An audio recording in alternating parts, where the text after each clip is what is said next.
Hello and welcome to Bud's RPG Review, where I give my thoughts on role-playing games, card games and board games. Welcome to part 14 of my review of RuneQuest Glorantha by Chaosium. In this video I will look at the role of Shamans in Gloranthan society and the mechanics involved in playing one.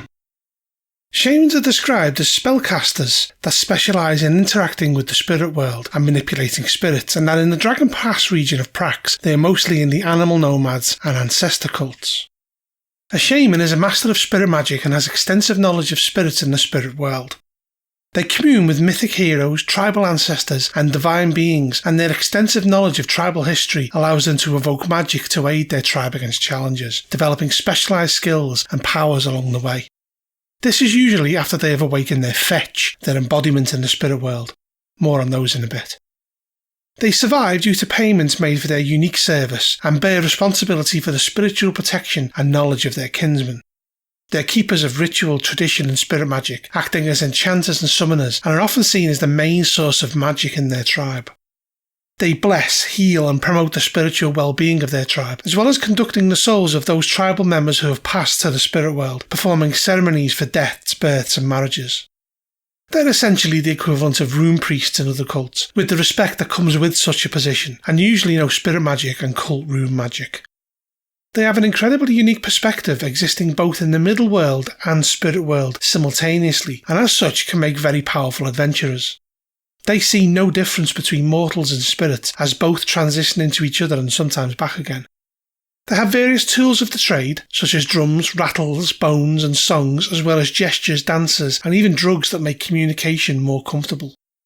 They can also enchant items to store spirits and magic points. The path to being a shaman is essentially 3 levels: student, assistant, and shaman. Basically, everybody in the shaman's own community is considered a student of shamanhood, however outsiders can seek to learn the ways. Assistant shamans are a formal position that needs time and commitment, and adventurers usually start as an assistant. To become a full shaman, they must pass a rigorous test. More on that later. To become a student, a person must approach a shaman and ask for acceptance. If they are known to the shaman and show willing, they are accepted. Those not known to the shaman, such as a member of a different tribe, must offer a gift such as an item or devoted time in payment. The shaman or their assistant will then interview the applicant to see if they have the dedication. It can be role-played, or an appropriate lore skill could need to be passed. Becoming an assistant shaman is more involved. The adventurer needs to ask a shaman for initiation and must demonstrate a calling. They'll be interviewed by the shaman, who will then ask their own fetch if the time is right. If the fetch agrees, they are accepted. They must have a variety of skills at a certain percentage and make a power ×3 roll to gain approval. The calling is demonstrated in different ways by different cults. For example, in the cult of Dakafal, it could be the appearance in a dream of a tribal ancestor or great hero of myth. This varies from cult to cult. The assistant shaman is devoted to their mentor shaman in every way, being taught the way of shamanhood in return. Their time is not their own, and most shamans have 2 to 4 assistants and have no time for the lazy. Essentially, the assistant must devote 90% of their time to their shaman and can take a loyalty of 60% to them. They are taught the skills of spirit combat, i.e. the ability to engage in spiritual combat, spirit dance, the ability to avoid hostile spirits in the spirit world, spirit lore, which is self-evident, and spirit travel, the ability to navigate the spirit world and seek out specific spirits. They also receive a free point of spirit magic per season, +1 to their power at the end of every year, and +1 to their spirit combat damage. Next we go into the Horned Man. We begin in the Age of Chaos. During the Great Darkness, the Horned Man's other self awoke and became his mirror, escaping the grasp of Kajabor by weaving songs of power, his rage giving birth to the Bad Man. The Horned Man, armed with his new skills and songs, guided many in the Great Darkness to aid the spirits and people. He was the first shaman, now existing beyond the realm of spirits and gods. His quest is to spread the knowledge of shamanhood and spends time in the middle world contemplating who to awaken next. He will visit young children in their sleep, marking those that do not cry out in fear for the shamanic path. He whispers his knowledge into their sleeping ears, changing them forever. A shaman is made by the Horned Man, taking them to the end of the world to see if they change into their new form. The bad man, or as he is known, the first enemy, will always appear and become their greatest fear, seeking to wipe them out within the chaos void. The horned man cannot be contacted by shamans unless they have learned to travel beyond the realm of gods and spirits. Here they will stand before Earthmaker, the creator of the world. He welcomes them and teaches them the secrets of the soul winds, and many shamans tell the story of how the horned man became the fetch of Earthmaker. After this, we move on to how one becomes a fully fledged shaman. After a year of training, and being deemed worthy by their mentor shaman, the assistant can try to awaken their fetch. To see if they are worthy, they need to pass a roll of the average of their power and charisma times 5, though it can also be role-played if desired. If they fail, they can choose to stay for another year and try again, or leave forever. The process of gaining a fetch is quite involved and in 5 steps. Firstly, they must go to a place of their tribe or cult that is considered holy and meditate, fast and pray to awaken their internal powers. They pray to a greater entity such as a god, mythic heroes or ancestors. The shaman will remain in a trance for d6+1 days, and at the conclusion, the horned man will appear to the potential shaman, telling them it is time to begin. The applicant must then discorporate, and the horned man takes them along the great path. The mentor shaman may create an axis mundi to stage this. The axis mundi is the symbolic centre of all things, the axis of the world or the cosmic mountain. The cosmic mountain is otherwise known as the spike, taking its name from Mostal the Maker, and named so as it was the nail that held reality together in one place. The perfect place was within the spike, and was a place of beauty and harmony that contained the first of everything in the world, maintaining perfect order. The shards of the spike that remain are few and extremely valuable to shamans, with the largest piece that remains being the block. The second stage involves the horned man and the applicant approaching the threshold of the frontier region, and they must sacrifice power to the greater entity as a showing of humility and dedication. This loss is permanent, though the amount sacrificed will be to their fetch's starting power at the conclusion of the ritual. The horned man will then depart, leaving the applicant a gift of a drum or other culturally appropriate shamanic token. They must proceed to the cave alone, a place in the spirit world that is literal and symbolic. The third part involves the journey to the cave, which should be wrought with personal challenges. Spirits will appear and question the applicant, often around their passions and affinities. Once this is complete, the applicant enters the cave and must perform a spirit dance to awaken their fetch. The results are on this table here, with especially strong or weak fetches depending on the spirit dance roll. From this point on, the fetch adds its power to the shamans for contests involving power versus power. The fourth test is the ordeal. While in the cave, the bad man appears to test the resolve of the shaman. They engage in spirit combat for d6 rounds. The bad man has a power of 35. At the end of each round, the shaman has the option of breaking off combat. Each round of spirit combat has a winner and loser. If the bad man wins, the player must choose a taboo from the table at the end of the chapter. If the shaman wins, they gain a single shamanic ability, which they can choose later, and skips the taboo for that round. After these 4 stages are complete, the fetch and shaman become one, and the horned man returns and escorts them back to the mundane world, where they re-enter their body and awaken. This is followed by a great feast, and the shaman picks a shamanic ability plus any others they may have gained. It then goes into what the fetch actually is. The fetch is a part of the shaman's soul that lies dormant in most people, but that can be awakened in a shaman. They can be visualised in a number of ways. Maybe one of the shaman's ancestors or a totemic animal spirit or the like. It can even be a spirit double of the shaman. Non-humans may have an unborn spirit, a fragment of Aldria's overwind, or a pre-mortal monster, or any other appropriate form. All fetches are unique and share many commonalities. The shaman becomes aware of the middle world and spirit world simultaneously, with both impinging on them, which can be a blessing and a curse. The fetch and the shaman are fully aware of what each other are doing. They can never be disconnected from the shaman, nor dispelled, dismissed or neutralised, though if the fetch is ever destroyed, the shaman dies. They usually take the visual form of an animal. They provide the shaman with power and magic points that are always accessible and can be sacrificed whenever and however the shaman sees fit. It does not grow in power unless the shaman sacrifices power to it, and its magic points regenerate at normal rate. The shaman can also use the fetch's charisma to store spirit magic spells in, as well as its power to store spirits in. They both share the same int score, and the fetch knows everything the shaman does, and cannot be seen by normal means, requiring the likes of Pierce Veil or Second Sight to be visible.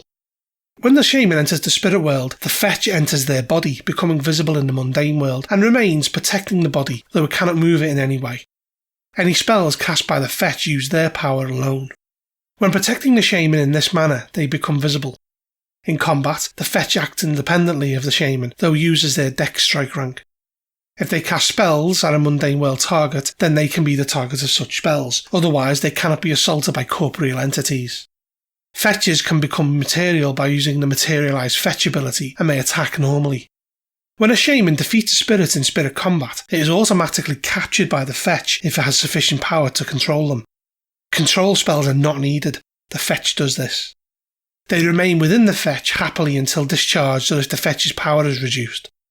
Otherwise, they act as if they are bound and the shaman may cast spells possessed by the spirit, draw on their magic points and release them to perform tasks.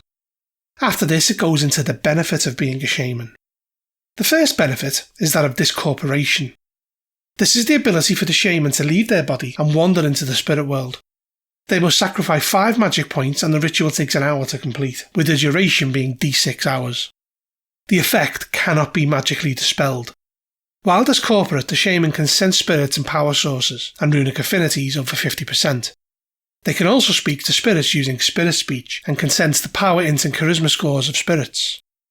While in this form, neither the shaman or the fetch can recover magic points.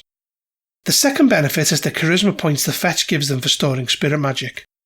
The third benefit is the ability to learn any spirit magic spells without cost.